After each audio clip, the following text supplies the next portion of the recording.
And so awareness now began. And let's spread this, and let's save this America and the whole world. I know that can be done, although we lose so many millions of people in sad and miserable situations, but we can save the heritage and the spirit of mankind on this planet. And we can begin new world. Let's try. Let's do slow our life, and let's do that. One wonderful example I like to introduce. She, from the terminal suffering, the death, near death, the cancer case. She and her family aware cause is nothing but ourselves, myself. And from there, devolution, spiritual revolution arises, and she completely overcomes that miracles. Mrs. Elaine Nussbaum. Thank you.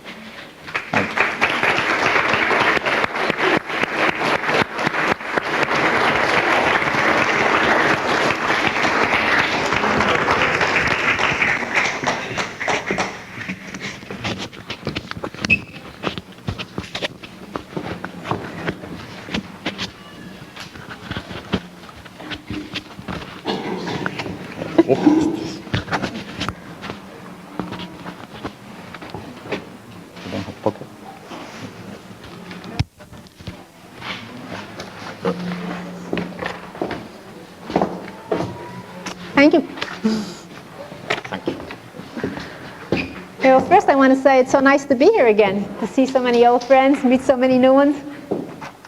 As many of you already know, and as Michio said, I've made a remarkable recovery from widespread cancer with macrobiotics. And I'd like to share some of my experiences with you today. I know many of you have heard me many times. Michio always asks me to speak before a group, but if there are a few of you out there who need a little inspiration, I hope I'll be able to give it to you today. In April of 1980, I was diagnosed with uterine cancer.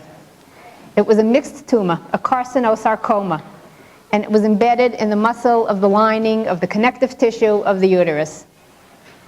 When it was discovered, it was large. It was so large it couldn't be removed. The doctor said that to expose it would surely cause it to spread. And so they decided to treat me first with chemotherapy and radiation in an attempt to reduce the tumor to an operable size. So I had oral and intravenous chemotherapy. I had radiation treatments. I had a radium implant. After 4 months of treatment, I went to surgery, and I had a radical hysterectomy with a bilateral salpingo-oophorectomy. After the surgery, the doctor said, "We think we got it all." For 5 consecutive days following the surgery, I was given an overload dose of chemotherapy, and I was told that I would have to stay on chemotherapy orally indefinitely, just to be sure. Seemingly, all was well. I went back to the hospital every few months for all these diagnostic procedures. Everything came back negative. About 2 years after the surgery, a little before 2 years, I started having pain in my lower back. I tried to dismiss it at first. I told myself, well, everybody has lower back pain sometimes, but the pain became severe. I couldn't sit in a soft chair. It was becoming increasingly difficult to sit in a hard one. So I called the oncologist. She had me come in for x-rays and bone scans. I was told that I had a compression fracture of the spine, fractured spine.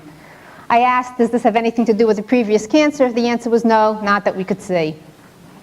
I was told that there was nothing to do for a compression fracture. It would just heal by itself. I should just go about my business, try to stay as active as I could, and the pain would go away. Pain didn't go away. It got worse and worse and worse. I couldn't sit at all. I couldn't lie down on my bed. The mattress was too soft. We tried a firmer mattress. We slipped a wooden board under the mattress. I just couldn't lie down at all. I started sleeping on the floor. The length of time that I could stay down on the floor became shorter and shorter. It was hard to get down on the floor. It was extremely painful to get up again. It wasn't long before the time I could stay down just wasn't worth the pain and the effort of getting there. So So I started standing up all day and all night. I usually stood in the kitchen, I held on to the kitchen counter, and I just stood there. When I needed to sleep, I would grab the back of a chair, back myself against the wall, and doze off a little bit. Sometimes my husband would stand against the wall, and I would lean on him and try to get a little bit sleep. Nothing stopped the pain. We were in constant touch with the doctors in the hospitals. They just said there was nothing they could do. There was no point in me coming back for more tests or anything. It would only show the same thing. I would have to wait at least 2 months. In desperation, after a couple of days of standing up all day and all night, we called an orthopedist. The orthopedist confirmed the compression fracture. He told me that I also had a partially collapsed vertebrae. My backbone was collapsing. And in order to prevent the total collapse of the backbone, he put me into a brace. It was called the Jewett expansion brace. It came from the pelvis, from the neck, below the pelvis, around the back, opened up to be screwed on like a vise. He told me that I should screw it on as tight as I could possibly stand it. I should wear it always, 24 hours a day. He also gave me medication for the pain, Motrin to be taken regularly, and Fiorinol with codeine to be taken when the pain really became severe. So I wore the brace, I took the Motrin, I took the Fiorinol, the pain just got worse and worse and worse. It started to spread from my back to my buttocks to my thighs and ultimately down my legs. My legs crumbled and I couldn't stand anymore. So I couldn't sit, couldn't lie down, and I couldn't stand up. My husband placed me into a chair, a recliner chair that we have in the house. We adjusted it to the semi-reclining position, and I just stayed there in the chair, locked into the brace and popping my pills. I wasn't even popping my own pills. I'd become too weak to do that. Somebody had to open the bottle, take one out, put one in my mouth for me. After 2 months of this, I was carried back to the hospital where x-rays, bone scans, tests were taken again. These pictures showed that I had cancer on the lumbar spine, lower back where I was having most of the pain. I also had cancer on the thoracic spine, a little bit higher up in the back, and I also had multiple metastatic deposits in both lungs. Cancerous lesions of various sizes filling up both lungs. We have a little setback, the doctor said. They wanted to give me chemotherapy immediately, but I was so sick and so weak that there was just no way I would be able to withstand it. So we went with radiation first. It was a palliative measure, an attempt to reduce the pain to a tolerable level, which it did. It didn't take it away, but it did make it more bearable. So I had 5 radiation treatments, then I had chemotherapy, then more radiation, then more chemotherapy. The protocol for me was for 10 cycles of chemotherapy. They were to be given 3 or 4 weeks apart. Each one required an overnight stay in the hospital. So we brought a hospital bed into the house, adjusted it to that semi-reclining position, and I stayed in the hospital bed in the brace, popping my pills, just waiting for one chemotherapy treatment to the next. After 4 treatments, I cut my finger. I was opening up the mail, and I got a little paper cut, the left hand between the thumb and the first finger, and the paper cut got infected. My blood levels were so depressed from all the heavy chemotherapy that I couldn't fight the infection that set in. So they hospitalized me for 10 days. Diagnosis, paper cut. I had massive doses of intravenous antibiotics. I had 4 blood transfusions. I spent 3 days in isolation. Isolation was because my blood levels were so low, my bone marrow wasn't producing at all. They thought that if I would catch a germ, an infection, a bacteria, anything at all, they would lose me to that. So I was in the hospital for 10 days with a paper cut. At the end of the 10 days, it was decided that the chemotherapy I was getting was too toxic for me. It could kill me before the cancer would. And they'd have to put me on something milder. X-rays, bone scans, tests taken at that time showed that the condition of my lungs was unchanged. There was no improvement from all that toxic chemotherapy. The conditions in my bones progressing. Well, I realized that if all this toxic chemotherapy that was destroying my blood wasn't going to do anything to stop the rapidly advancing cancer, certainly something milder wasn't going to do me any good. And that's when I decided to consider another method. I had been studying for a degree in nutrition, so I knew that there were alternative methods out there, and I chose macrobiotics. I chose macrobiotics based on my readings of other people who had healed themselves this way, and also based on my intuition that told me that macrobiotics made sense. I was in the hospital with my paper cut from January 21st to January 30th, 1983, not that long ago. Beginning of February, I began macrobiotics. I immediately eliminated from my diet all animal food, meat, poultry, eggs, even fish, all dairy food, all simple refined sugars, all processed chemical foods, all tropical fruit. I gave myself about 10 days, 2 weeks to gradually wean myself off the 38 pills I was taking every day. I was taking 38 pills in the form of oral chemotherapy, hormones, antibiotics, and vitamins. So I guess it was the middle of February, towards the end of February, that I was on the macrobiotic diet. I started macrobiotics in the hospital bed, in the wheelchair, in the brace, and in pain. The pain gradually receded. I never took another painkiller. I started getting a little bit of strength. I was able to get off the bed, to be helped off the bed, start taking a few steps with the help of a walker. Not real steps, 1 foot forward, drag up the other foot, rest, like that. After a little while, 1 foot in front of the other foot. Some time went by, I was able to put away the walker and start walking with the help of 2 canes. Then I put away 1 cane, walked with only 1 cane. Then I put away that cane and was able to walk holding onto the walls, the furniture, tabletops, every once in a while taking a few tentative steps on my own. It was on May 22nd, I remember the date, after 3 months of macrobiotic practice, that I walked up and down all by myself. During the next 3 months, all kinds of wonderful things started to happen. I threw away my wig, my hair, which had all fallen out from the chemotherapy, was back enough to be presentable. I took off the brace. I'd been taking it off for an hour here, an hour there, a couple of hours during the night. Now I took it off for good.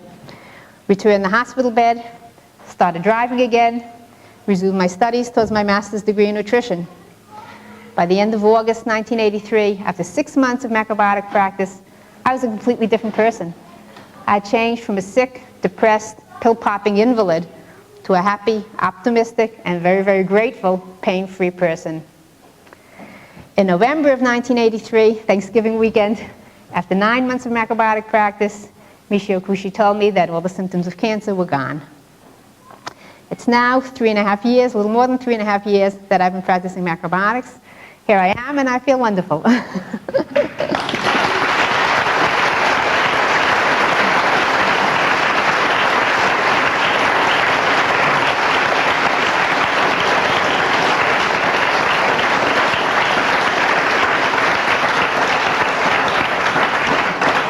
Right, there's more. I completed the Master of Science degree in nutrition. My thesis was called Macrobiotics, an Alternative Treatment for Cancer. I've studied macrobiotics very diligently, and I've received first-level certification as a macrobiotic teacher and as a cooking teacher. I'm doing macrobiotic counseling, I'm teaching cooking classes, I lecture here and there, and I've written a book. My book is called Recovery. It's subtitled From Cancer to Health Through Macrobiotics. It describes in detail my painful experiences with cancer and my subsequent return to full health, macrobiotic way. It's really a wonderful book. It's very inspiring, very encouraging. It's available here in the bookstore, and I really hope that you'll all read it. I attribute my recovery solely to macrobiotics because it was the time that I stopped all medical treatment and started the macrobiotic way that my condition stabilized and then reversed itself. An important factor in my recovery was accurate practice. During the time I was healing myself, I never ever cheated. Not even once. I was scared. Not a morsel of food, not a crumb that wasn't on my recommendations ever passed my lips. And I really think that's important when you're healing yourself of something as serious as cancer. Another factor was being in constant contact with a macrobiotic counselor. I saw a counselor regularly. She adjusted the diet to my changing condition. Also gave me a lot of hope and encouragement that I really needed. Another important factor, family support. My husband Ralph, my 4 children, my parents, my sisters, all stood by me, gave me a lot of love and support during my illness and especially during my recovery. And of course, positive attitude. Always helps to be optimistic. Positive thoughts bring about positive actions, which bring about positive results. So to a certain extent, your image creates your future. I really believed that I could go from cancer to health through macrobiotics, and I did. To those of you out there who are just starting macrobiotics, to those who are looking to macrobiotics as a way of healing yourself, I'd just like to say, hang in there. It really works. After a while, you'll find that macrobiotics is much more than a diet. It's a whole new way of life. It's a wonderful way of life, and you're going to love it. Thank you very much.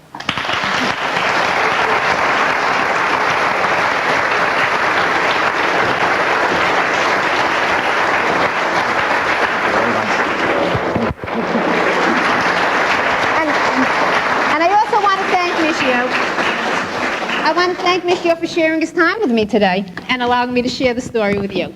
Thank you, Grace. Mr. Nussbaum, would you please come?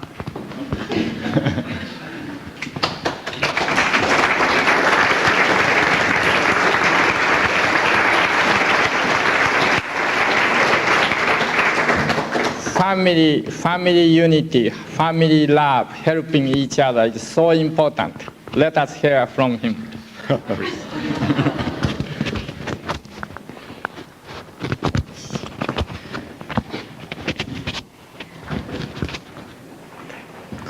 This is really extemporaneous. Really, just in a couple of minutes, really, in terms of what Michio asked me to comment on in terms of family support and family love, I'm convinced, as Elaine said, that is a critical component. Thinking back 3.5 years when Elaine first was thinking about going on macrobiotics, I was a real skeptic. I'm a scientist by profession, and certainly a treatment like this, which went right in the face of traditional Western medicine, is something that most of us have a hard time to deal with, and certainly those of us who have a lot of scientific training have a hard time to believe in. I am no longer a skeptic. I am a true believer. I am not a 100% practitioner of macrobiotics, but I've come a long way. Our family is our total family, including our enlarged family, which are our friends, relatives, have all benefited from Elaine's experience. And I hope, by us being here today, some of you will be able to draw similar benefits and love and what the macrobiotic people say, have a peaceful and healthy future, all of us together.